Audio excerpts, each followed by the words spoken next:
lang ingro na. Hirap lang to. Mahirap ba? Bagay? Bagay. Bagay na makikita sa loob ng bahay? Bagay na makikita sa kusina? Sa sala? Sa kwarto? Sa garahe? Sa garahe? Sa sakyan? Mga ganon, may gulong? Reposasyon? Ito ba ay bagay to sa loob ng... Pwede rin sa ibang bahay, sa labas ng bahay? Sa labas ng bahay? Ito ay ginagamit ng tao? Ginagamit ng tao sa labas?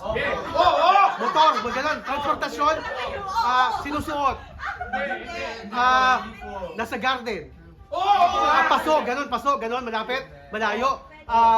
Pwede, paso? Pwede sa bintana. Sa bintana? O hindi lang. Oo, hindi. Hindi, kortina, mga ganon, mga garahe, rehas. Aroy! Sabi mo, magaling kayo, parang wala pang score.